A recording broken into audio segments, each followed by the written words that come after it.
Bonjour à tous, bienvenue dans cette nouvelle vidéo. Aujourd'hui, petite vidéo tranquille, on discute, je vous fais visiter mon atelier. Le but c'est de vous montrer un petit peu comment j'ai aménagé dans un espace qui n'est pas très grand parce que mon atelier il fait à peine 20 mètres carrés. Comment j'ai pu aménager tout ça, tout ce que vous voyez d'habitude au travers des vidéos.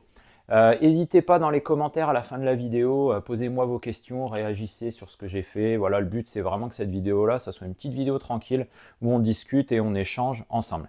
Alors, je fais juste un petit coup de pub et après j'arrête de vous saouler avec ça. Juste pour vous dire que la très grande partie des choses que j'utilise, je les ai mis dans la boutique Axem Moto dont vous avez le lien dans la description de la vidéo. Vous pouvez retrouver tout ce que j'utilise. Donc si vous voulez vous équiper de choses qui sont similaires aux miennes, n'hésitez pas à aller sur la boutique.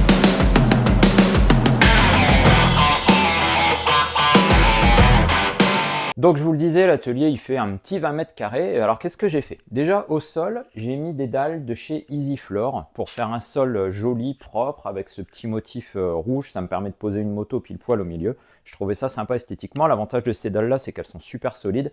Et puis c'est assez facile à nettoyer, puis ça fait facilement un sol très propre. Pour ce qui est des murs, j'ai tout recouvert d'OSB. Donc voilà, tout le contour est recouvert en OSB. Les chutes d'OSB qui me restaient, je m'en suis servi pour me faire des petits établis.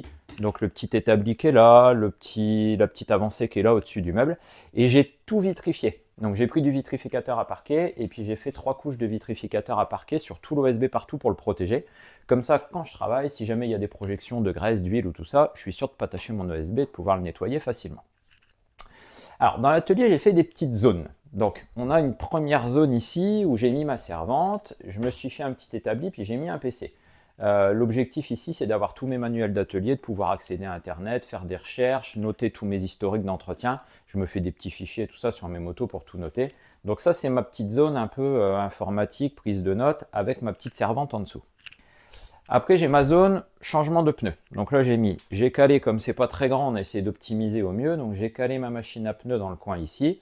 Donc j'ai cette machine à pneus là qui est simple, hein, elle n'a pas d'artifice, c'est l'entrée de gamme des machines à pneus avec une petite équilibreuse manuelle à côté. Donc l'équilibreuse manuelle qui est à côté, je m'en sers pas pour les motos. Pour les motos, j'utilise, on la voit derrière, ma petite équilibreuse là que vous avez déjà vue, j'ai déjà fait une vidéo là-dessus. Ça, je m'en sers uniquement pour les voitures. Donc je change pas des pneus de voiture tous les jours, hein, c'est juste pour mes voitures perso, les voitures de mes enfants, mais voilà, on se sert de cette petite équilibreuse. J'ai mon petit stock d'huile qui est derrière, quelques béquilles, alors vous doutez que des béquilles j'en ai plein, hein. Là j'ai une béquille qui est là, mais après j'en ai plein d'autres pour les monobras, béquilles avant, béquilles arrière, il y en a un peu partout. Là j'ai ma petite zone lavage des mains, j'ai pas d'évacuation d'eau, donc je me mets un seau d'eau, j'ai des produits à côté, ça me permet facilement de me laver les mains.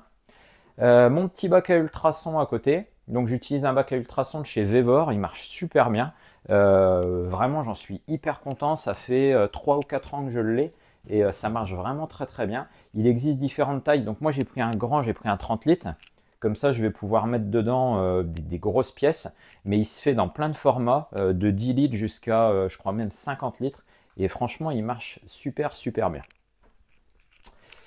Si on continue, là on va avoir ma petite zone air comprimé. Donc j'ai mon compresseur qui est en dessous. Donc le compresseur, moi j'ai pris, comme j'ai pas beaucoup de place, je voulais pas un gros compresseur, mais je voulais un compresseur avec beaucoup de débit.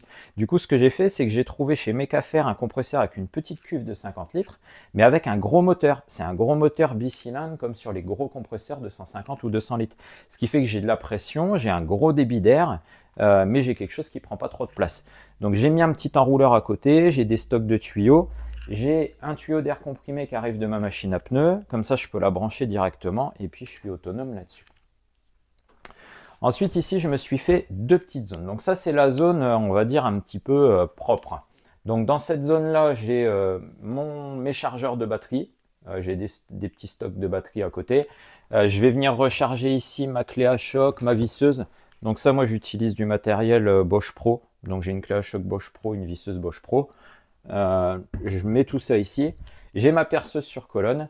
Et puis là, pourquoi est-ce que je dis que c'est ma zone propre? Parce qu'en fait, c'est la zone dans laquelle, quand je fais quelque chose de propre, un petit peu d'électricité, des travaux pour lesquels il n'y a pas de graisse, il n'y a pas d'huile, il n'y a pas tout ça, c'est là-dessus que je viens me poser pour être bien installé.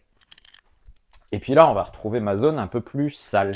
Donc, c'est mon établi qui, lui, est destiné à recevoir de l'essence, à recevoir de l'huile. Si je fais une vidange de fourche, si je démonte des carbus, je vais me poser là-dessus. J'ai un bon étau à côté qui me permet de travailler facilement quand je fais des fourches ou quand on fait des opérations autres. Donc tout ça, c'est un peu une histoire.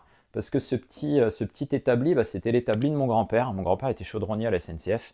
Et quand il est parti en retraite, il est parti avec son établi de la SNCF et son étau de la SNCF, que j'ai récupéré après. Et puis du coup, ça fait, je sais pas, 20 ans que je travaille avec cet établi-là, qui a déjà une grosse histoire derrière. Donc voilà, ça c'était le petit côté un peu historique, un peu sentimental. Là, on a ma petite zone étagère, stockage. Alors il y a plein de choses là-dedans. Je vais rentrer un peu plus dans le détail après pour tout vous montrer. Mais là, bon, j'ai des stocks liquides de refroidissement, j'ai mes huiles, j'ai mes nettoyants freins, liquides de frein, les produits de nettoyage, toutes les graisses, les gants, enfin ampoules, fusibles, durites. Voilà, il y a plein de choses. Tout est stocké ici. C'est vraiment les étagères dans lesquelles je mets tout le matériel dont j'ai besoin assez régulièrement. Alors maintenant, on va aller un petit peu plus loin dans le détail. Je vais vous montrer un petit peu dans la servante un peu tous les types d'outils. Ça va vous donner des idées de tout ce qu'il faut quand on veut faire un peu de mécanique moto.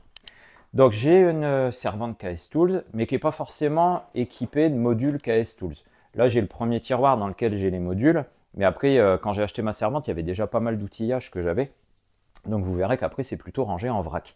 Donc là, sur le premier tiroir, je me suis fait un module avec les tournevis, les clés BTR, les clés Torx, et puis un module avec un maillet plastique, un marteau et des chasse-goupilles. Tout ça, c'est indispensable. Alors dans le module frappe là, de KS Tools, il y a un burin comme ça qui sert à rien pour la mécanique, mais tout le reste, c'est vraiment des choses qui sont indispensables.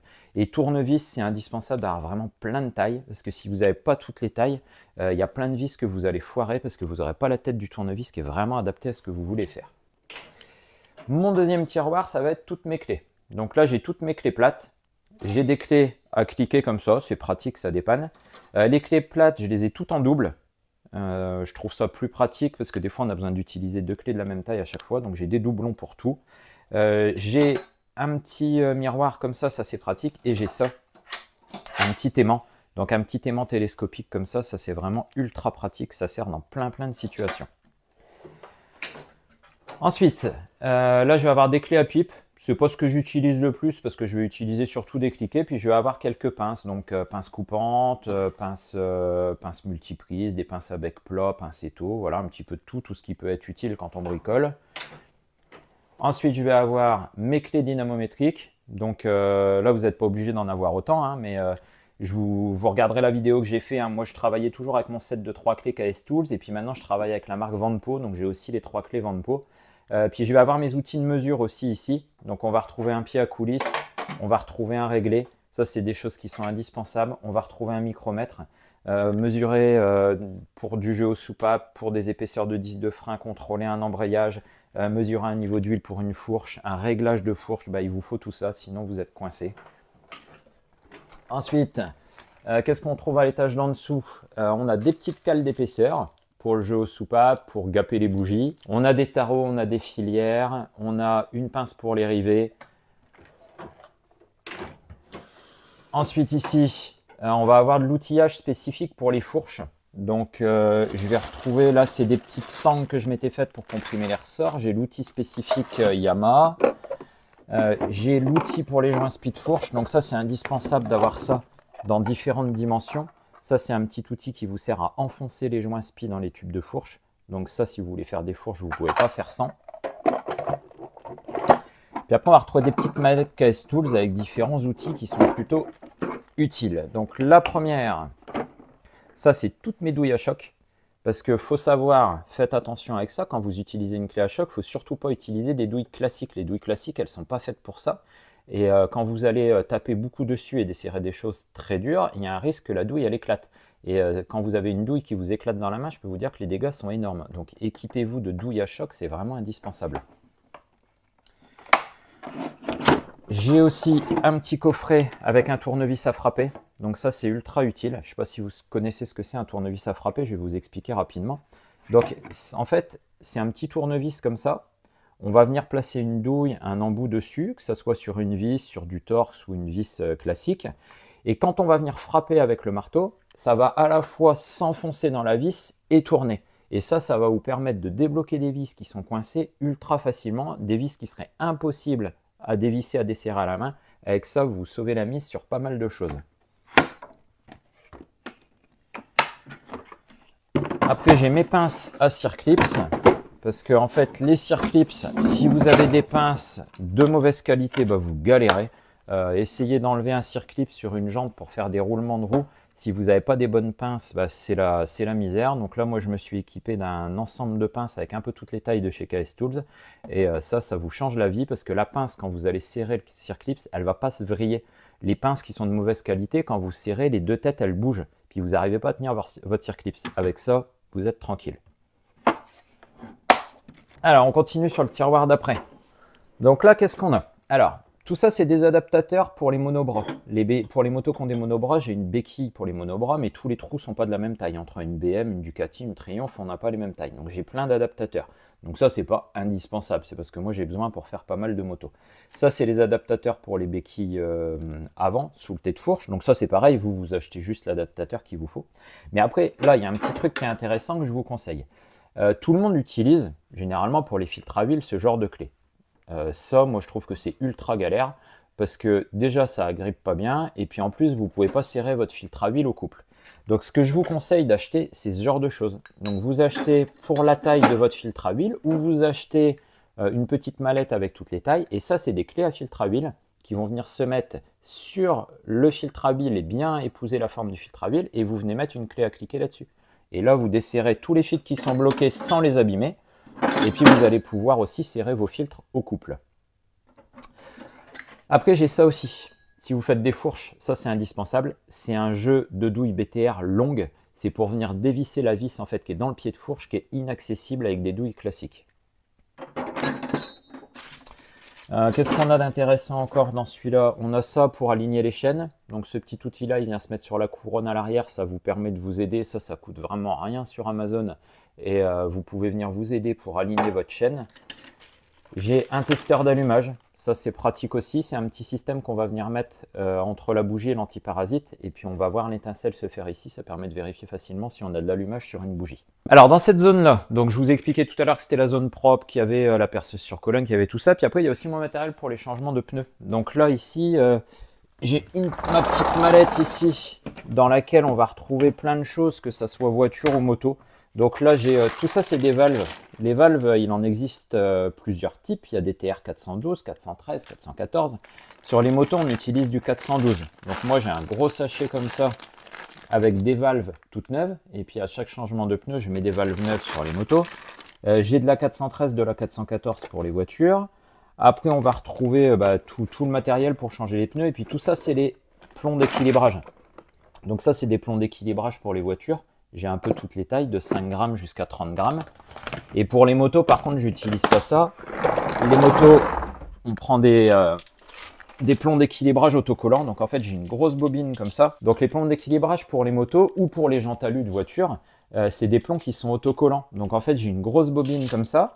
Les plombs, ils sont de 5 grammes en 5 grammes. Et puis vous venez couper juste ce que vous avez. Et puis c'est directement autocollant. Donc là, les grosses bobines qu'on achète comme ça, il y a 6 kg de plomb dessus. Donc il y a de quoi équilibrer un bon paquet de roues. Ensuite, dernière chose pour les pneus, ça. Donc ça, c'est Rema Tip Top. C'est les mini combos A6. C'est ce qu'on utilise. J'avais fait une vidéo là-dessus pour réparer les crevaisons. Donc en fait, là-dedans, dans la boîte, vous allez retrouver tout ce qu'il faut pour installer ces petites mèches-là. Donc, c'est les petites mèches qu'on vient mettre pour réparer les crevaisons de pneus. Donc ça, j'ai fait une petite vidéo là-dessus. Si ça vous intéresse, vous pouvez aller jeter un œil.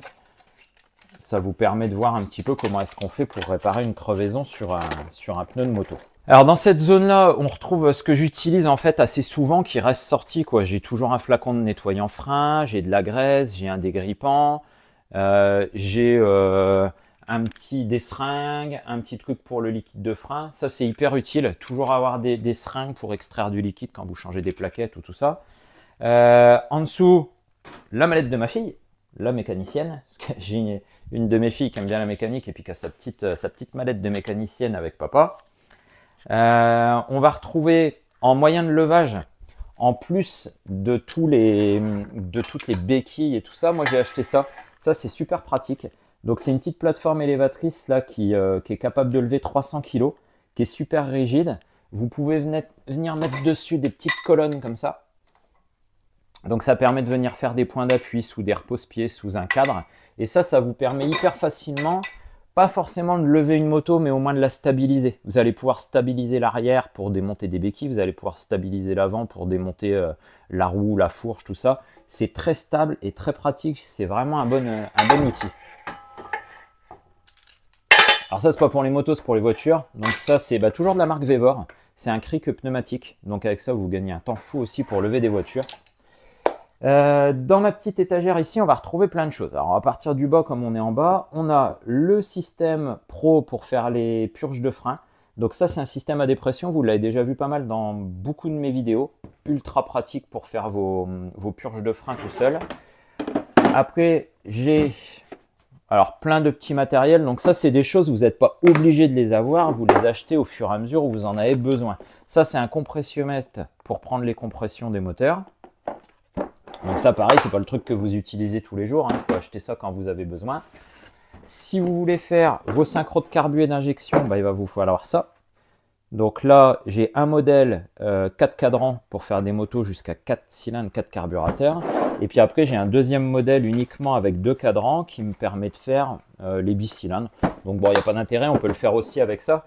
Mais comme au départ, je faisais majoritairement de la Ducati, j'avais acheté un système comme ça avec uniquement 2 cylindres. Et puis après, j'en ai racheté un 4 cylindres.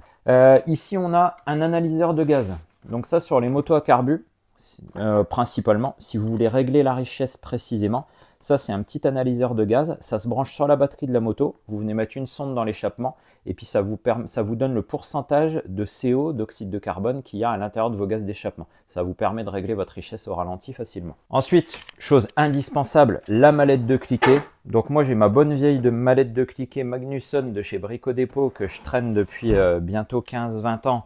Qui marche toujours nickel. À l'époque où Magnusson faisait du matériel garanti à vie vraiment de bonne qualité. Ce que vous achetez maintenant, c'est plus ça, ça tiendra plus aussi longtemps. Ici, j'ai un peu ce qui est spécifique automoto. Donc, on va retrouver des clés, on va retrouver, je vous donne juste quelques exemples. Mais là-dedans, on va retrouver par exemple un outil pour bloquer les embrayages des Ducati.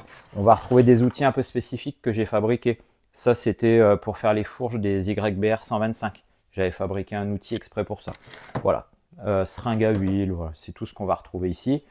Ma petite caisse avec tout ce qu'il faut pour faire les vidanges. Donc là, on a différents entonnoirs. Et puis ça, ultra pratique, des petits trucs doseurs comme ça avec le volume qui est indiqué dessus.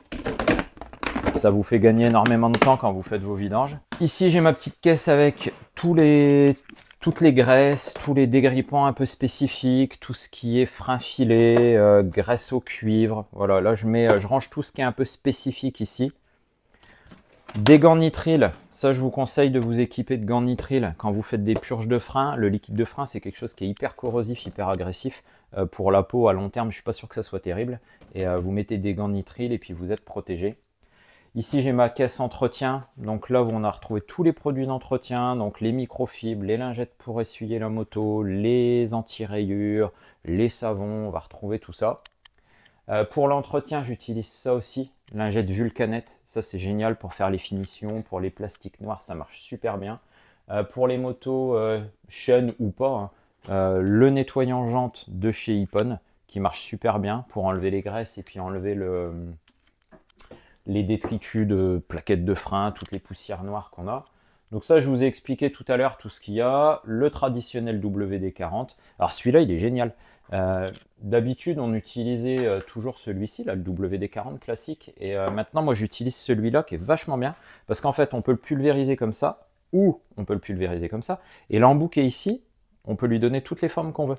Et du coup, quand vous avez des vis qui sont compliquées à accéder, vous pouvez lui donner vraiment toutes les formes que vous voulez. Allez le mettre dans le moteur ou n'importe où et puis pulvériser, c'est ultra pratique. Celui-là, il est vraiment très bien. Là, on a mes stocks. Donc ça, c'est pareil, c'est un truc que je vous avais conseillé. Donc là, j'ai mes stocks de joints. Donc les joints, au lieu de vous galérer à acheter les joints à l'unité, achetez des petites mallettes comme ça, avec un peu toutes les tailles. Et puis vous êtes tranquille. Vous achetez des modèles en cuivre, des modèles en alu. Et puis quelles que soient les vidanges que vous faites, vous n'êtes jamais coincé. Parce qu'il y a des fois, vous n'avez pas les dimensions des joints. Et puis vous vous retrouvez à être obligé de démonter le joint, le mesurer, commander le joint. Vous perdez du temps. Ça coûte pas super cher. Et au moins, vous avez un stock de joints, vous êtes tranquille. Après, j'ai des stocks de fusibles, j'ai des stocks de gaines thermo, des stocks de colliers, de joints toriques, de circlips. Voilà, il y a un petit peu tout ce qu'il faut pour parer à toutes les utilisations.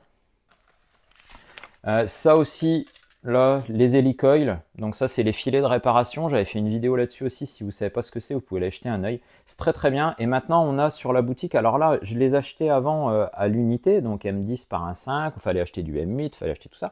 Et maintenant, on a des mallettes. Donc j'ai mis sur la boutique une mallette, un coffret qui fait M5, M6, M8, M10. Donc là, vous avez tout dedans et en un seul coffret. Ici, j'ai les petits bacs aimantés. Ça, c'est pareil. Vous avez dû voir dans les vidéos que j'utilise toujours ça. C'est hyper pratique. Donc ça, c'est des petits bacs aimantés et ça vous évite de perdre vos vis. Quand vous démontez une vis sur une moto, hop, vous la mettez dedans. C'est aimanté. Elle ne peut pas tomber. Si c'est par terre, j'ai plusieurs vis. Si je shoote dedans, bah, je ne vais pas étaler mes vis partout. Ça ne va pas passer sous mes dalles.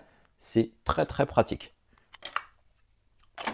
Voilà pour ce petit tour de l'atelier. Donc surtout, n'hésitez pas dans les commentaires. Là, le but, c'est d'échanger. C'est que vous me posiez des questions si vous voulez, des précisions sur des outillages, pourquoi j'ai fait tel ou tel choix.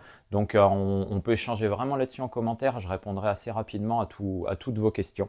J'espère que ça vous a plu. J'espère que ça vous donne envie d'équiper comme ça chez vous. Parce que vous voyez que moi, j'ai un petit espace. Et que dans un petit espace, on peut déjà se faire un atelier qui est franchement joli à regarder. Et puis surtout, super pratique. Voilà, merci de me suivre, likez, partagez cette vidéo, abonnez-vous et je sais plus ce que j'allais dire.